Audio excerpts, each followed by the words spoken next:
I know you're a very family-oriented person. Your parents immigrated to the United States from Greece. Why did your family choose to come to the U.S. and settle in Savannah? Well, my father was a sailor aboard an Italian freighter, and he was a fireman shoveling coal. It wasn't a very happy occupation, but it landed him in America, and he was smart enough to jump ship like many others. He settled in New York, and as luck would have it, he fired in the big hotels of New York, shoveling coal as he did on the freighter. Later on, he married my mother in New York, and his brother-in-law, who lived in Savannah, fussed at him for staying up into cold climate and shoveling coal. Why don't you come to Savannah, a nice warm climate, and I'll teach you the restaurant business. So that's where we landed. And your father, John E. Mamalakis, was actually the proprietor of the Queen City restaurant that used to be located near the Old City Market on Ellis Square. And you worked in the restaurant, correct? It was a practice in those days. Many of our Greek immigrants operated stores, restaurants, lunchrooms, and various confectionaries. And their fathers, when they reached a certain age, insisted that after school you come and help at the store. And so that was our pattern also. We would go from junior high to the restaurant and help at the store. Mm-hmm. And I've heard how generous your father was. I've been told about a story of his generosity actually upsetting you one day, but that it all worked out thanks to an Italian boat crew. Can you recount that story for us? Well, after school, I went to the restaurant as regular, and I had a light lunch, and then my father said, "Now it's my time." And he had a light lunch, and then he folded his apron and put it on the marble table and laid his head on it to catch a quick nap. And then there was some loud talking. It was a committee coming from the church for the monthly support to the church. And my father told them, they saw him sleeping, they started to turn. He heard the voices in here waking him and said, "Don't leave." And he offered him to sit in the table, and he offered him coffee.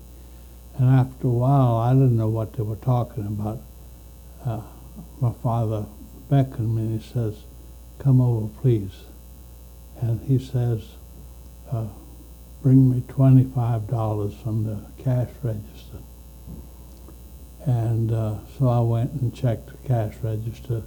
There was only $37 in the register, and we were to pay the waitress that evening $15. And so 15 and 25 mean that we would not have the money to even pay the waitress. I went to my father and I says, "Dad, we don't have but $37. And you want me to bring you $25? He says, "Do what I tell you. God is good, and you'll see." And so I left and went to the register in a huff and brought the $25 and put it down alongside of him, and returned to the counter and to the cash register, and he says, "Come back here." And I was mad as hell at that time. I said, "What do you want, Dad?" He says, "Take the $25, go back and bring it to me in an envelope, and on the envelope write St. Paul's." And boy, I was huffy mad. He was teaching me a lesson, and it wasn't making a big impression. But I did precisely that. And after their visit had ended and the committee from the church had left, And my father came to me and tapped me on the back of the head and said, "Son, God is good. He'll take care of us. Don't worry." And I said, "Well, we have $12 in the register left to run a business, and we'll see how good that conversation goes." Well,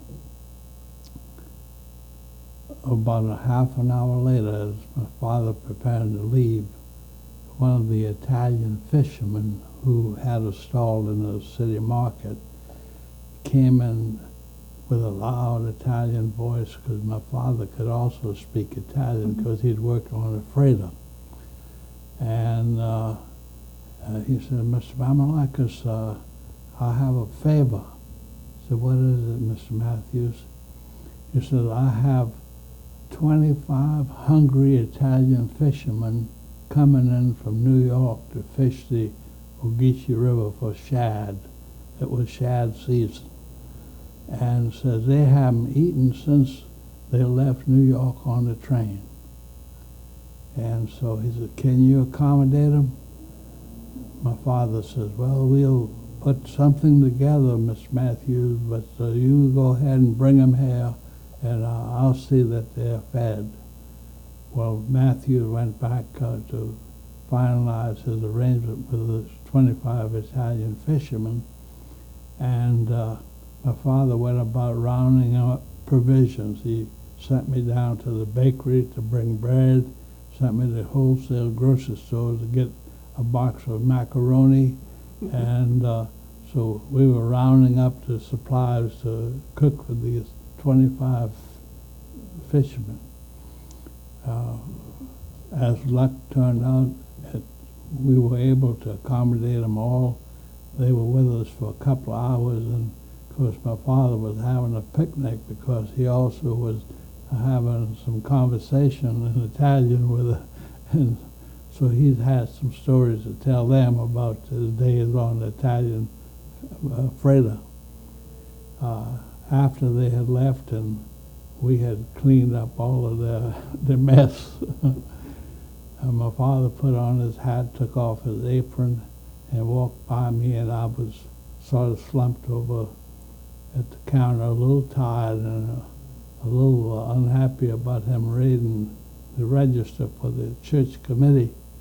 And he stopped in front of me and patted me on the back of the head and said, "You see, I told you that God would take care of us. He sent us 25 fishermen, and we are now able to pay the waitress and give her an extra tip, but tomorrow morning we'll be able to run some more bills through the cash register. So God is great. Just have faith in Him." And that word has stuck with me all my life. God is great. He will be good. You love Him.